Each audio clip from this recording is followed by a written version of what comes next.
Raymond Williams's Culture and Society examines the historical development of the concept of culture in response to the profound social, economic, and political changes that emerged during the Industrial Revolution and continued into the modern era.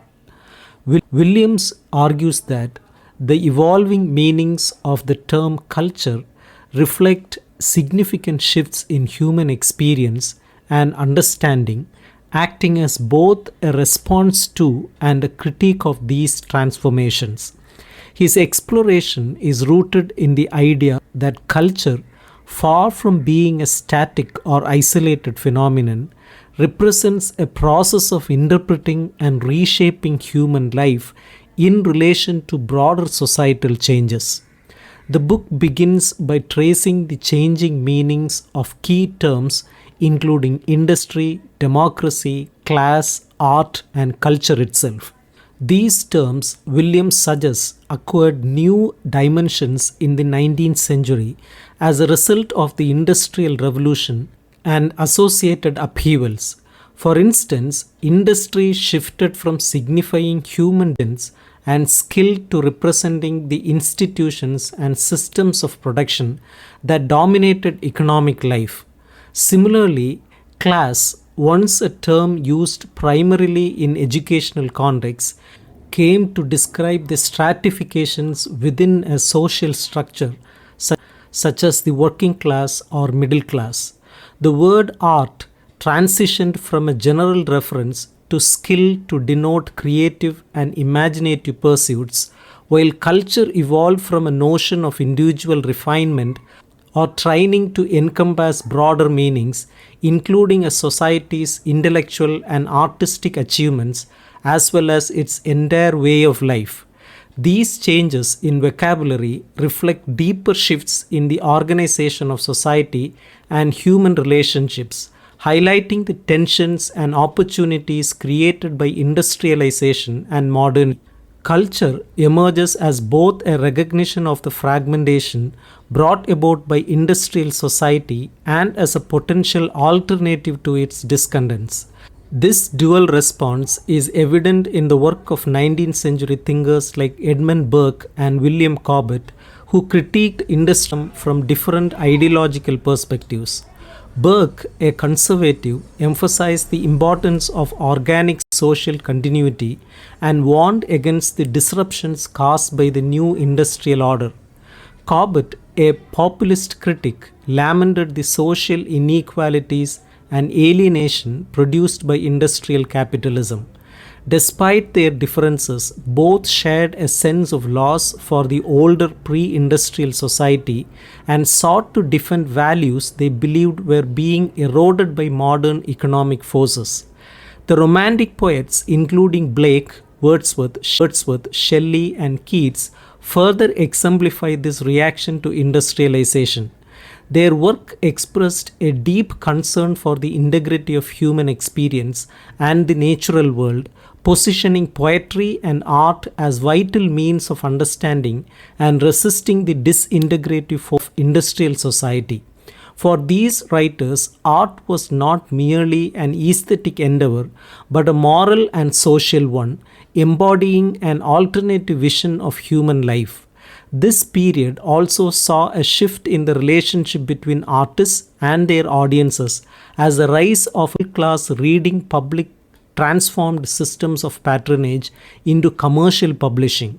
While this development freed writers from the constraints of paternal influence, it also subjected them to the demands of the literary marketplace.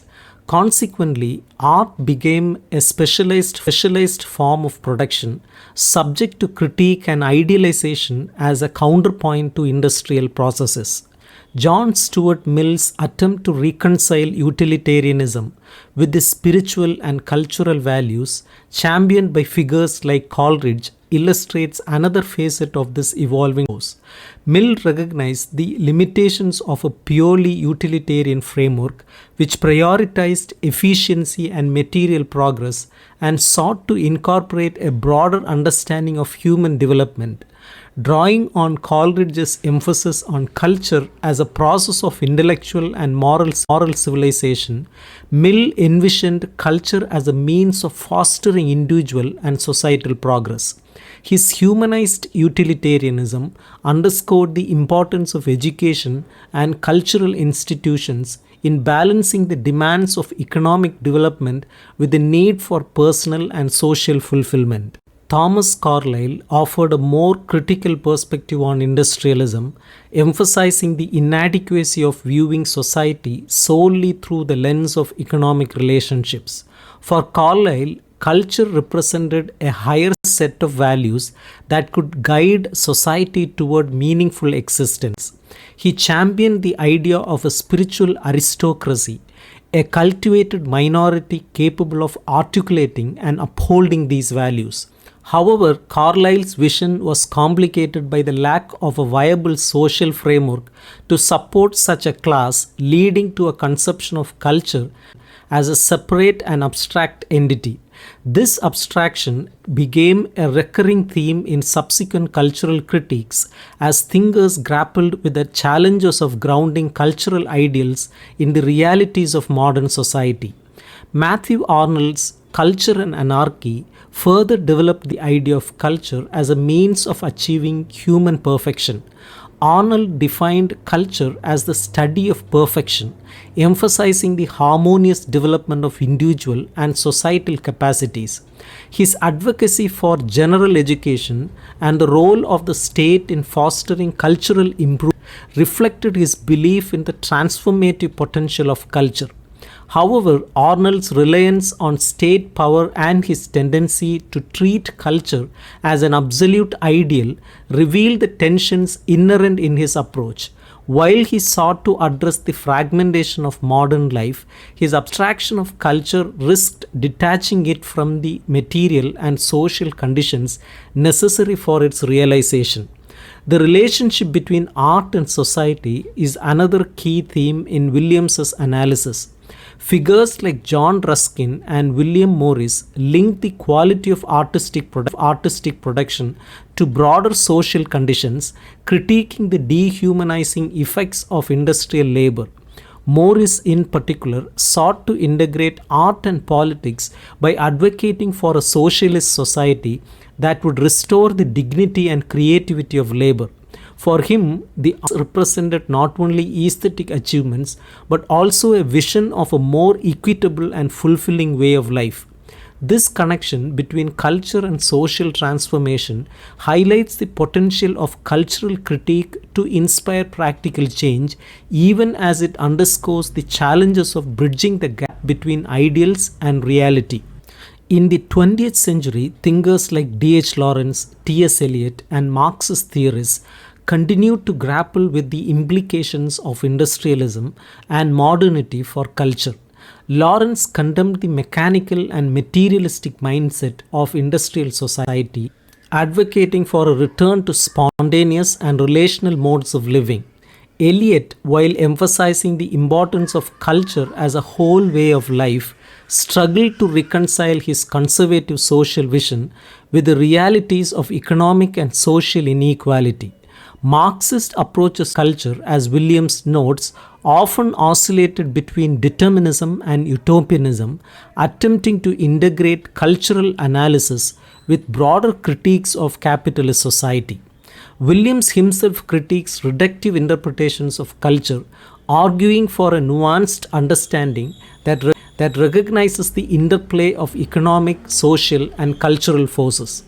Williams concludes that the idea of culture is best understood as a dynamic process rather than a fixed entity. It reflects an ongoing effort to assess and respond to the conditions of human life, offering both a critique of existing social arrangements and a vision of alternative possibilities. By emphasizing the diversity and complexity of cultural forms, Williams challenges readers to engage critically with the idea of culture and its implications for society.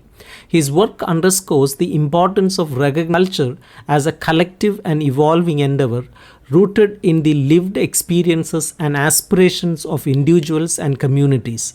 Through this lens, culture and society becomes not only a historical analysis but also a call to action, inviting us to shape the future of culture in ways that affirm our shared humanity and creative potential.